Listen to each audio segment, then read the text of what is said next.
Hello everyone and welcome back to the Common Sense Crypto channel. As with you always, this is Rich doing another video today on XRP. So I hope you're all having a wonderful day today wherever you are in this great world. We're gonna talk about XRP. And once again, this is the one-day chart. I saw people earlier saying the price chart on XRP looks absolutely horrible. But if you look at this right here, from the top here to the bottom here, that's less than a penny. XRP right now has been going sideways ever since Thursday. I'll talk more about that in this video. But all we're waiting for XRP is some sort of catalyst to set the price off. Will XRP price touch $2 post-Ripple stablecoin launch? Explore the impact of Ripple's RLUSD stablecoin and if its launch could impact XRP. Now, I don't think the launch is going to impact the price of XRP. I see a lot of people saying the second RLUSD goes live, XRP is going to shoot right up to $10. I think they're totally wrong. What I think is going to happen is RLUSD is going to launch, and that's going to put us on the path to $1. In other words, we'll start to see price movement happen gradually. Then we will go from $1 to $2 and so on. But it's going to be gradual value pushing the price of XRP. It's not going to be sudden price movement. And it definitely is going to bring value to XRP.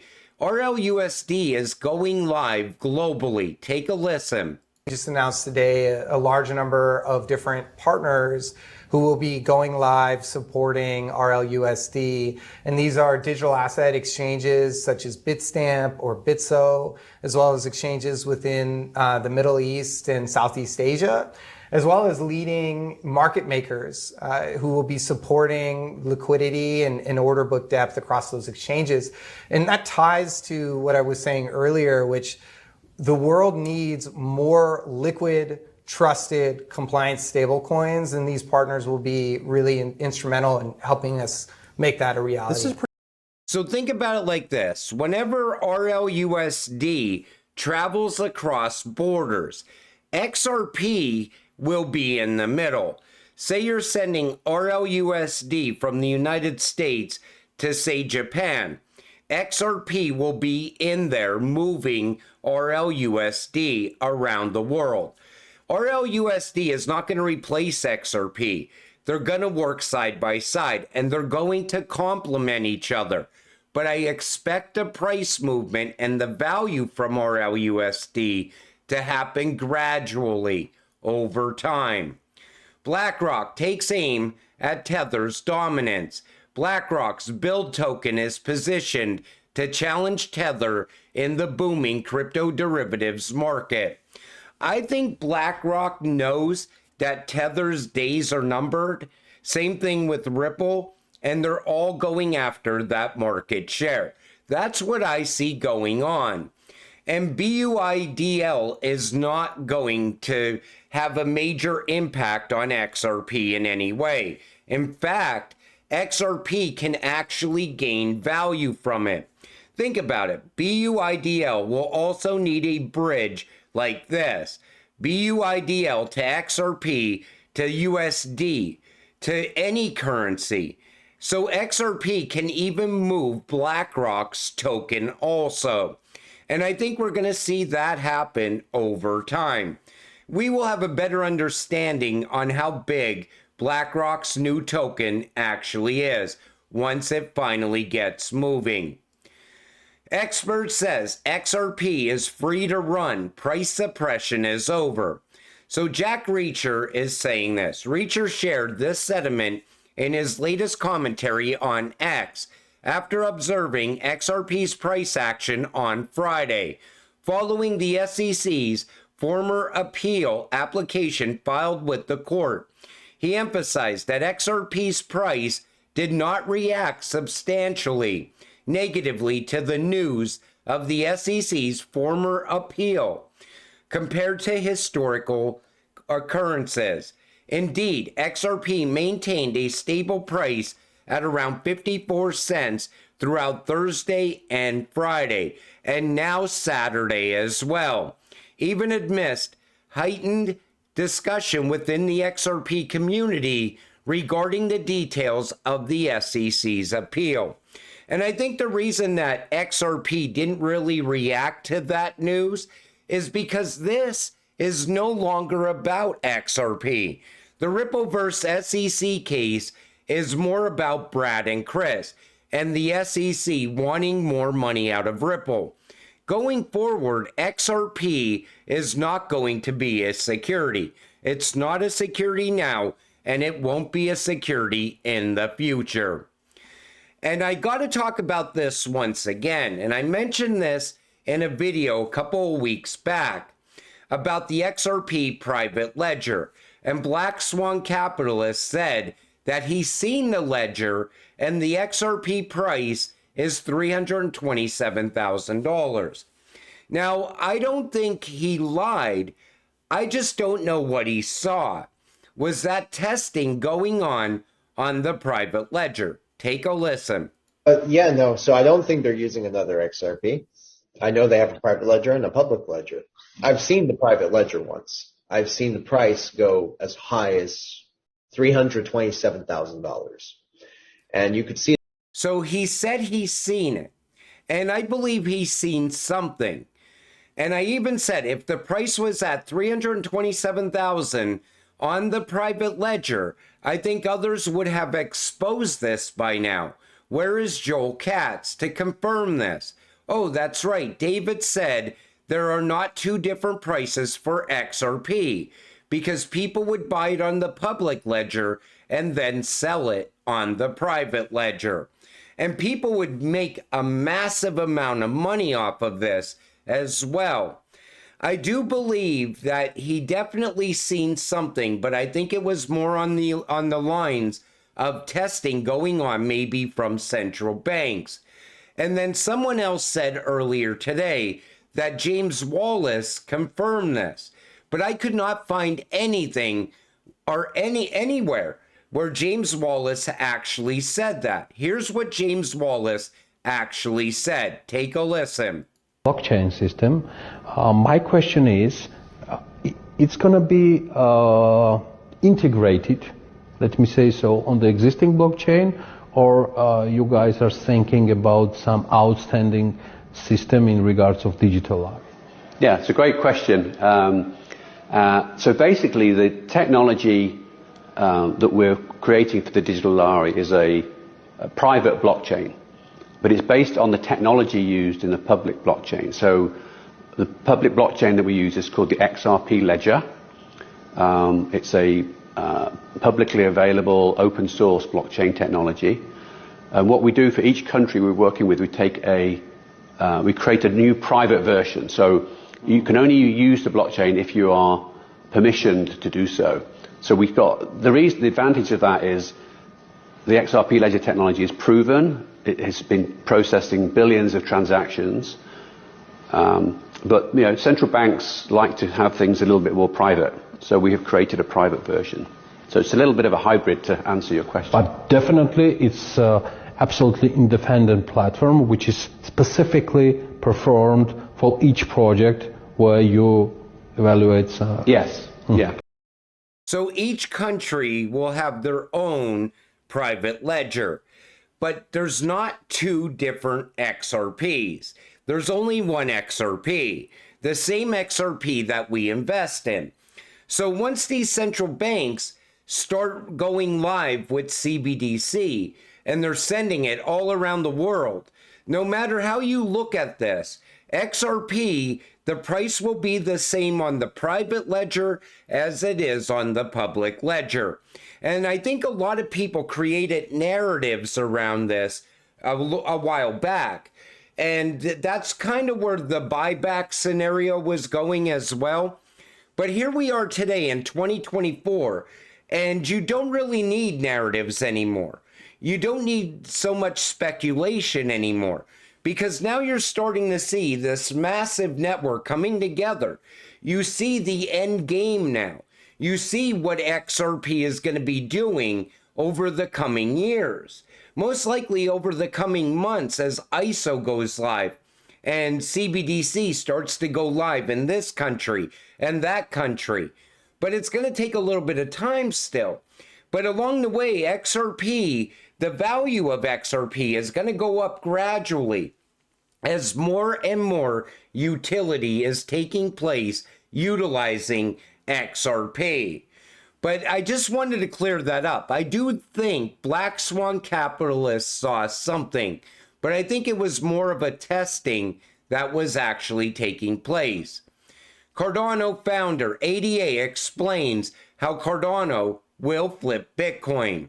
And a lot of people gave Charles a lot of shit on what he says here. Take a listen.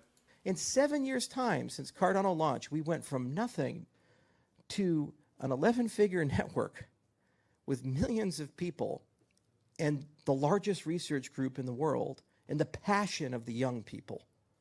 And in another decade's time, we'll be larger than Ethereum. And in another decade's time, we'll be larger than Bitcoin. And in another decade's time, the majority of governments in the world will run on our infrastructure because they trust it. That is what thinking in decades gives you. So right away, people said that's never going to happen. But you got to remind yourself, Cardano is ISO compliant. So Cardano is going to be part of the new financial system. ADA is going to be moving value across the Cardano network. So I absolutely do think that ADA is going to be better than Bitcoin. I think at some point, every one of these ISO compliant networks and the cryptocurrencies that run on these networks are absolutely going to flip Bitcoin. They're going to be the number 1 to number 10 cryptocurrencies out there in the future. Bitcoin's going to be irrelevant over time because all of a sudden you're going to watch utility take over this market. But right away, people don't understand that. And right away, they point a finger towards the price of Bitcoin. And the price of Bitcoin is propped up by a bunch of worthless tether as well. It has absolutely no real use case. Now, this clip, and I don't like to play full clips inside of my videos, but this 3-minute clip of Brad Garlinghouse, he takes care of so many different things in this one video. Take a listen. There are investors who are interested in, frankly, speculating on where XRP is going to go. And, you know, to the extent we are successful solving a multi-trillion-dollar problem using XRP and integrating XRP into those flows, it's going to drive a lot of demand for XRP. Again, I said earlier, you know, the market cap of XRP today is around 25 billion. You're solving a $27 trillion problem. You know, I'm not saying it's going to 27 trillion, mind you. Right? You take a lot of friction out of that system. But, you know, when I think about the other use cases and consumer use cases, I think there are a lot of other use cases where we think XRP could be a very efficient digital asset. Ripple is focused on payments. If we think about it kind of the same way, you know, Amazon was really good at books. The name of the company actually was Amazon Books. It wasn't Amazon. And then they decided, hey, let's go do another vertical. And when I think about what Ripple's trying to do, we want to be extremely good at solving a very large problem around payments and liquidity on a global basis. We are actively, frankly, investing in other use cases for XRP, and those aren't things we will pursue, but some of them will be consumer-centric, some of them will be in marketplaces. But those are things that, you know, we will partner with or help entrepreneurs go and build solutions that take advantage of, you know, with a very performant asset relative to most of the other digital assets out there. And that's what Ripple does. They are going to disrupt the entire banking system, though, because of that. Because not only are they taking out the friction, they're taking out the middleman. And they're making payments so much cheaper, which is taking money out of the pockets of the big banks. Now take a listen to what Brad says here about JP Morgan. About Jamie Dimon, we first have to recognize where he sits. He sits at the top of the global financial infrastructure. there are a few banks, of which JPM is certainly one, that make billions and billions of dollars of profit by virtue of that perch. 99.9% of banks don't make money in this ecosystem in terms of cross-border payments. Jamie Dimon makes a technical term of a shit ton of money by sitting there. So think about that. When Brad first introduced XRP and RippleNet, the only person that really took notice to this, and it's not just JP Morgan, it's a handful of the biggest banks in the world. They took notice to this and they said, holy shit, we are going to lose a shit ton of money to RippleNet and XRP, this new technology that is absolutely coming, and it's going to disrupt everything. So what did Jamie Dimon do? He had to go to the government, his politician friends, and through the SEC, Ripple ended up in a lawsuit because of it. Let's continue. So when I hear Jamie Dimon saying it's a fraud, I think to myself, well, of course he's going to say that. He's talking. I mean, and by the way, there's also people who conspiratorially, he's trying to talk down the price of Bitcoin so JPM can buy it. Like the idea that JP Morgan isn't actively working in the blockchain and Bitcoin space is not true. Frankly, I don't mind sharing. There are about 15 senior JP Morgan people at Ripple's offices this afternoon. Now, unless JP Morgan's going to fire them. Does JP Dimon know that? Apparently not. Anyway, so look, that's my thought on the whole JP Dimon thing. I do think there are people who are going to say this is, in the same manner, a very smart investor said to me, in 1997, the whole West Coast was long Amazon and the whole East Coast was shorting Amazon. We saw how that worked out. And his point was basically, look, the West Coast is obviously bullish and, there's some that are very cynical about these things and, we'll see how it works out. On the risk factor, just very briefly, because I don't want to go on too long, but I think what we have to remind ourselves is this has to come back to utility. What problem is the digital asset solving?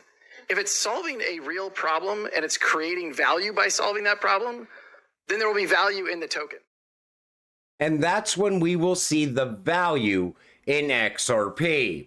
But it was also nice to hear Brad say that there was 15 members from JP Morgan inside of Ripple's offices because they wanted to go over and take a look at this technology. And I think this clip came out not long before the Rippleverse SEC case started. They wanted to have an idea on how disruptive RippleNet and XRP is. And they found out, and now we are at the point where we're about to see the whole world push in this direction. Because since the lawsuit started, Ripple went out and put rails all around the entire globe, all around the entire world, and there's no slowing it down now. If XRP goes live in corridor after corridor between these two countries and those two countries all around the world, all of a sudden, everybody is going to jump on board. Because if not, they're going to get left behind by the competition. And that's why I always told you, what you're holding is the future.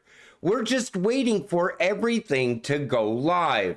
And while we're on the subject of the banks, JP Morgan Chase, Wells Fargo, Bank of America, and Citi are unloading billions of dollars in bad debt that they've given up on recovering. They have losses to the tune of $6 billion, over $6 billion. And this happens time and time again. So if you're already losing money, and you're going to continue to lose money, and less people are going to be depositing their paycheck every single Friday, and now you have RippleNet technology and you have XRP set to change the entire banking system forever, of course you're scared of XRP. Of course that time is almost up for all those big fees to keep ending up in your pocket. Because that's what RippleNet does, and that's what XRP does. It levels the playing field worldwide. And all you got to do until it happens is stay patient, stay positive, and we will get rich together.